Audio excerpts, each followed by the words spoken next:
Hello. Hello হ্যাঁ, hello hello, শুনতে পাচ্ছি, বলো। এটা আপনি কেন করলেন এরকম?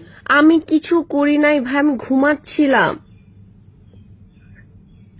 দেখেন এরকম, আমি তো আপনাকে বলছি যে আমাদের পার্টি কমিটি দেওয়ার সাথে আমি একদমই ইনভলভ না।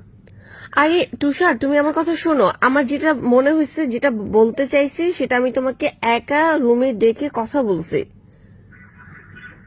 হুম। বাস শেষ। তাহলে এখন আচ্ছা আচ্ছা, এখন যে এটা আমার নামে শর্ট হতেছে।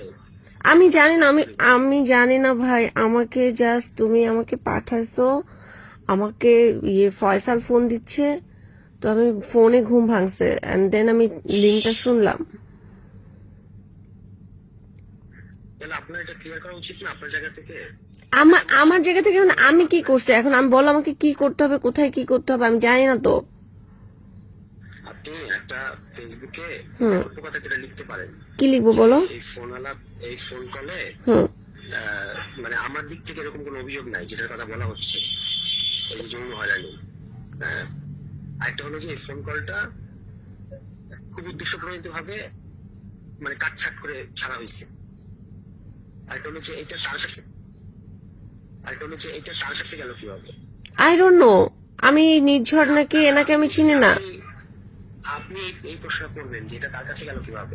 এটা তো আমার প্রাইভেসি নষ্ট হয়েছে, মানে উভয়ের প্রাইভেসি নষ্ট হয়েছে। আপনি এই প্রশ্নটা করলে এই কথাগুলো তুললে হুম। আমার আমার মানে আমি হয়ে যাই, বুঝছেন, আমি সেফ হই। এবং এটা আপনার তো দেখেন আমি পলিটিক্সে ভালো করতেছি, এখন এটা বুঝেনি তো অনেকের অনেক তৈরি হয়েছে এবং এটা পরিষ্কার ভাবে উত্তরপাড়া থেকে করা হয়েছে কাজটা। কে করছে? তো আপনি যদি, আমার ধারণা এটা উত্তরপাড়া মানে ডিজিএফআই এরকম কারো দিক থেকে করা হয়েছে, নাহলে এটা ওর কাছে যাবে কিভাবে? এক্স্যাক্টলি। তাহলে আপনার তো আমার ক্ষতি করে কোনো লাভ নেই, বলেন আছে? আমি তোমার ক্ষতি, তুষার, আমি তোমার ক্ষতি কেন করবো? তুষার, তোমার সাথে যা কথা বলার আমি তোমাকে আলাদা রুমে ডেকে নিয়ে কথা বলছি। হ্যাঁ, এখন তাহলে আপনি এই তিনটা জিনিসটা ক্লিয়ার করতে পারেন, তাহলে তো একদম জিনিসটা ভাইরাল হওয়ার আগে এবং আমার বিরুদ্ধে একটা মব ট্রায়াল হওয়ার আগে জিনিসটা ঠান্ডা হয়। দেখেন আমি একদম মব ট্রায়াল আগে আচ্ছা তুমি, আমার এগুলো আচ্ছা বুঝছি। শান্ত লাগে, বুঝছেন? আমার আমার নাম এখানে কোথাও আসে নাই। এখন যদি এটা আমি বলি, তাহলে এটা আর একটু প্রমিনেন্ট হয়ে যাবে না? না, কিন্তু এটা সবাই বুঝতেছে যে আপনি, আপনার ছবি দিছে দেখেন না? আমার নাম এখানে নাই। কি এটা হলো একটা আমার ভয়েস কয়জন চিনে? ফ্রেন্ডশিপ?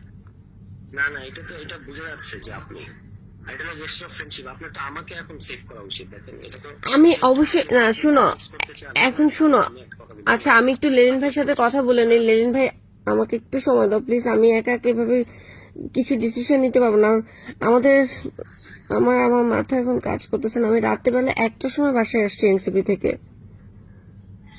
তাহলে আপনি এনসিপি পলিটিক্স করবেন আর আমার ক্ষতি করে আপনার কোনো লাভ আছে বলেন? না না না, আমি তোমার, করতে চাই প্লিজ, আমি তোমার ক্ষতি কেন করব? এই আমার কাছে যদি এই ধরনের কোনো মানে থাকতো, রেকর্ডিং বা কিছু থাকতো, আমি তো সেটা অনেক আগেই দিলাম। মানে আমার ওই ইন্টেনশন থাকলে আমাদের এই কনভারসেশন হচ্ছে রোজার মধ্যে, আমি তো তখনই তোমাকে এটা করতাম। এই জিনিসগুলো তো ক্লিয়ার করতে পারেন। হ্যাঁ সেটাই, মানে এখন ওখানে আমার কোনো নাম নাই। এখন আমি খামাখা এটার মধ্যে নাম যদি আমি আমি স্ট্যাটাস দেই, আমাকে ট্রোল করা শুরু করবে মানুষ।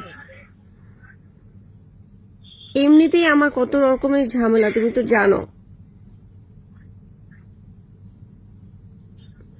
তাহলে আমাকে এরকম আমি এরকম বিপদে পড়ে আমি এরকম মকটাইলের মধ্যে না, তুমি জিজ্ঞেস করো যে এটা কোন নেত্রী বলছে এনসিপির এরকম কমপ্লেন করছে, তার নাম বলা হোক।